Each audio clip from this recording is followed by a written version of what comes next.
Lebih dari 80 rumah adat hangus dilalap api hingga nyaris rata dengan tanah usai kebakaran besar di kampung adat Sade, Desa Rambitan, Lombok Tengah. Di tengah puing, sejumlah warga mengais barang perabotan serta benda berharga yang masih bisa diselamatkan. Kebakaran ini berdampak pada ratusan kepala keluarga. Terpaksa mereka mengungsi ke rumah sanak keluarga. Dan 300 lebih pelaku wisata di kampung adat ini harus kehilangan mata pencahariannya. Sementara itu, posko darurat juga sudah dibangun untuk membantu logistik, kesehatan, dan juga pembuatan dapur umum. Petugas juga masih melakukan pendataan untuk memastikan jumlah pasti korban terdampak. Pak, korban jiwa nggak ada ya? Alhamdulillah nggak ada.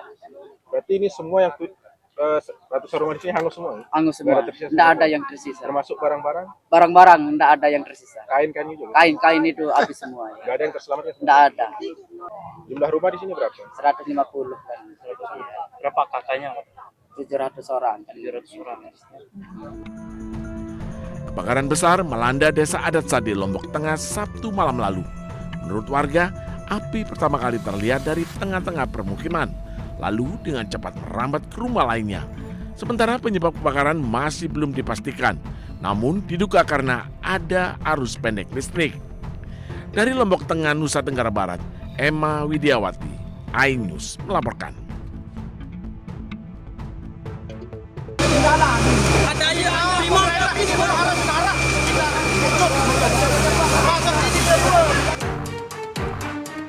Penyebab kebakaran di Kampung Adat Sade, Desa Rambitan, Kecamatan Pujut, Kabupaten Lombok Tengah hingga kini belum bisa dipastikan.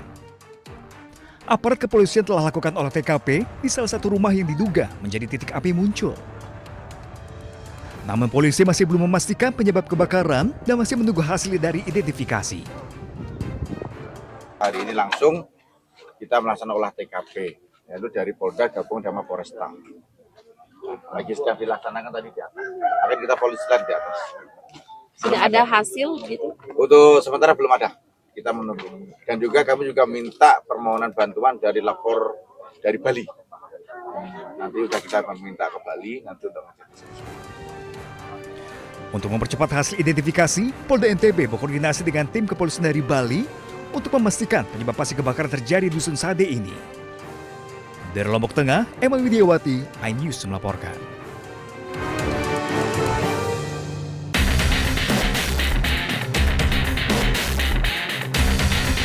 Seorang pria warga negara asing dan 2 perempuan melakukan aksi asusila di depan rumah warga di kawasan Batu Bolong, Badung, Bali. Dari rekaman video pengawas terjadi aktivitas negosiasi, di mana pria asing tampak mengeluarkan sejumlah uang dari dompetnya sebelum aksi tidak terpuji ini dilakukan.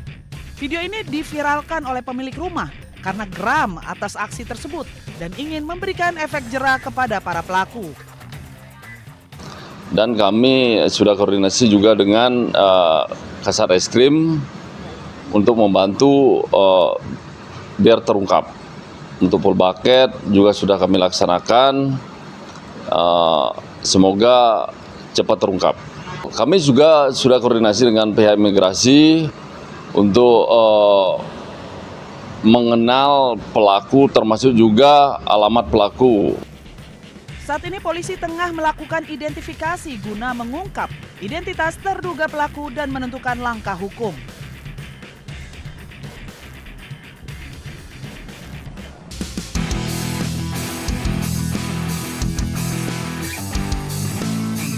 Seorang warga negara asing asal Inggris tewas diduga dianiaya sejumlah WNA di sebuah kafe di Legian, Badung, Bali. Penganiayaan terjadi pada 5 Agustus lalu sekitar pukul 2 dini hari. Korban sempat kembali ke hotel sebelum akhirnya mendapatkan perawatan medis di rumah sakit pada 8 Agustus. Setelah menjalani perawatan, korban dinyatakan meninggal dunia pada 20 Agustus. Dari hasil pendalaman awal serta pemeriksaan CCTV, polisi menemukan indikasi pengeroyokan yang diduga dilakukan 4 warga negara asing asal Australia. Namun berdasarkan data keimigrasian, keempat pelaku sudah pergi ke Australia pada 6 Agustus lalu. Hasil pendalaman awal ya, terdapat 4 orang ya yang diduga terdapat 4 orangnya juga yang berkaitan dengan peristiwa tindak pidana tersebut, yang seluruhnya tercatat telah meninggalkan wilayah Indonesia setelah kejadian tersebut. Jadi keempat yang terduga itu terbang menuju ke Avalon Fix, Australia. Polresta Denpasar masih mendalami penyebab pasti kematian korban serta berkoordinasi dengan dokter forensik dan pihak rumah sakit serta konsulat.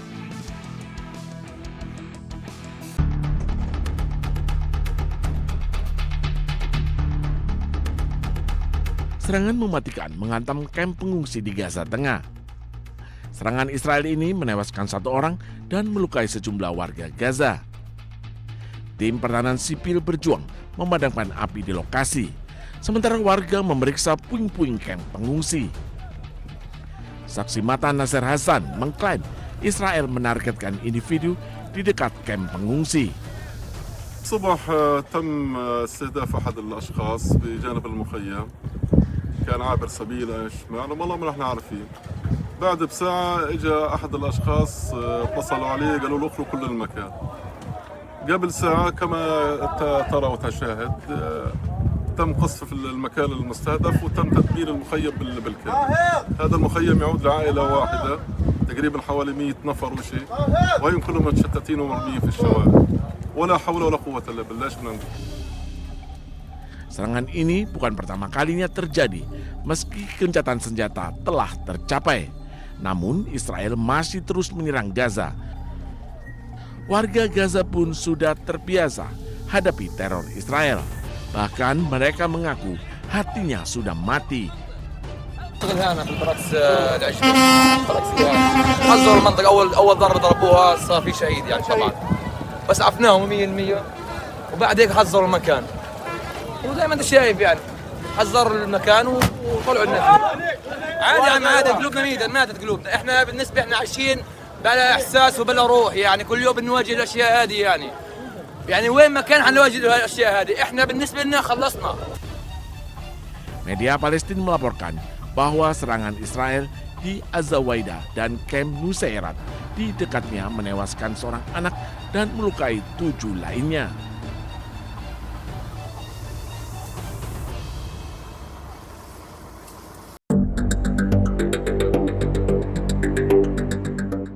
Perang antara Amerika Serikat dengan Iran memasuki babak baru. Setelah sebelumnya saling serang, kini kedua negara bersiap perang ekonomi. Amerika Serikat akan menyiapkan sanksi ekonomi baru terhadap Iran. Rencananya, sanksi baru akan diumumkan oleh Menteri Keuangan Amerika Serikat, Scott Bessent, hari ini. AS menyebut langkah ini sebagai bagian dari isolasi ekonomi terkoordinasi terbesar dalam sejarah dunia. Sebelumnya, Presiden Amerika Serikat Donald Trump juga sempat menyebut sanksi akan dijatuhkan sampai Iran mau menghentikan proyek nuklirnya. Trump juga mendesak sekutu Amerika Serikat dan negara lain untuk menghentikan hubungan bisnis dengan Iran. Sebelumnya, AS dan Iran menandatangani memorandum kesepahaman Islamabad pada 18 Juni. Perjanjian ini sempat mengakhiri operasi militer dan membuka jendela waktu 60 hari untuk negosiasi penyelesaian akhir. Batas waktu tersebut telah berakhir tanpa kesepakatan akhir. Kini, kedua negara saling klaim Selat Hormuz dan mengancam akan kembali saling serang.